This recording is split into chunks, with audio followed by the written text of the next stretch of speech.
Hello everyone, this is Anushri And this is Medha, and we on behalf of the Beaming Notes team can't thank you enough for your overwhelming support over the past few years. It is because of your love and appreciation that we have been able to launch our very own YouTube channel. And we need your support this time as well. So go ahead, hit that subscribe button and show us some love.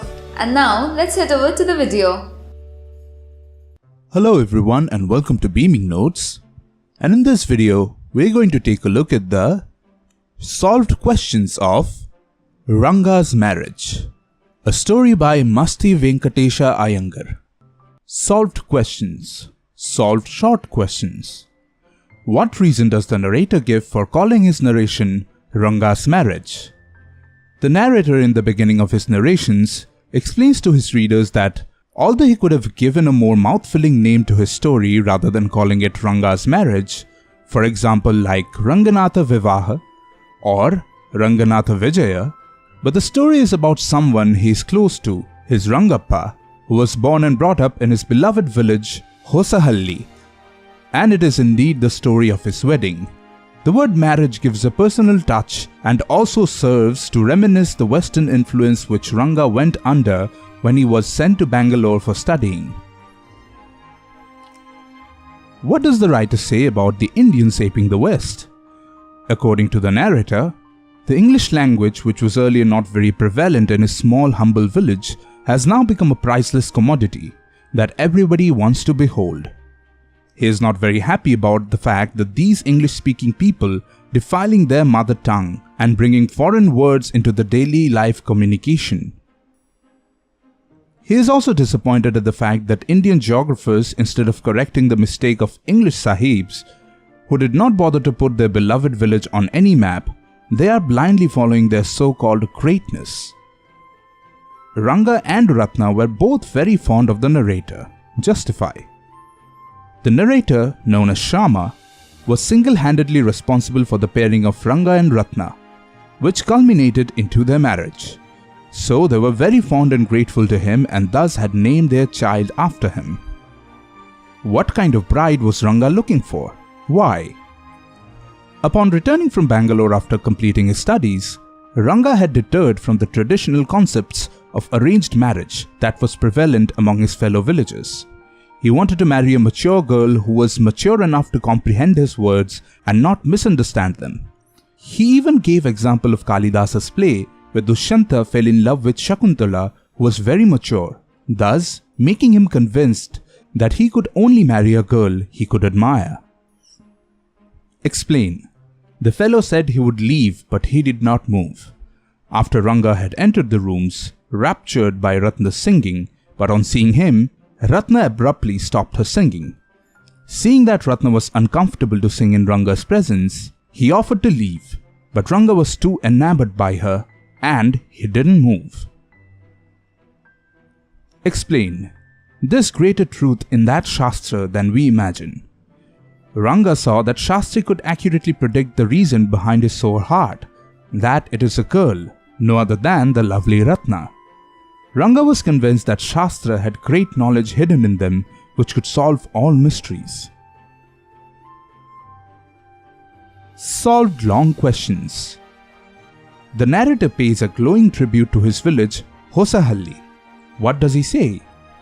The narrator goes to great lengths in glorifying his humble but beautiful village. He explains his great dismay how the English Sahibs have ignored the small village. The narrator is annoyed at the arrogance of the cartographers as to ignore the existence of a full village, but he does not brood over it. The narrator is smitten with the beauty and glory of his village, and in order to justify his glorification, he says that there is a doctor in the village called the Gunda Bhatta, who has been to many places, yet agrees with the narrator's views. The narrator goes on to describe the specialties of his village: a raw mango so sour that it can't be eaten whole, the fine pristine water of the village pond, the creeper growing in it, which has beautiful flowers and leaves with which one can have his lunch served. The narrator, aware of his digression, switches the topic saying that if the readers want to visit the village, they should just contact him. The tone of the narrator is humble and simple, in first-person narrative, and it is almost as if someone is having a conversation with the reader. discuss the reaction of the people towards Ranga. The narrator claims that the priceless commodity that speaking English is was not much widespread back then, and that is why Ranga's homecoming was such a big deal. People were curious to find out whether Ranga had changed or not. His courtyard was filled with so many people that had they been accommodated in the room inside, then it would have been a tragedy like the Black Hole of Calcutta. Everyone was surprised to see that Ranga was the same as before and did not turn into an English-speaking arrogant Sahib. After realizing that Ranga was same as he was 6 months ago, everyone lost interest and left.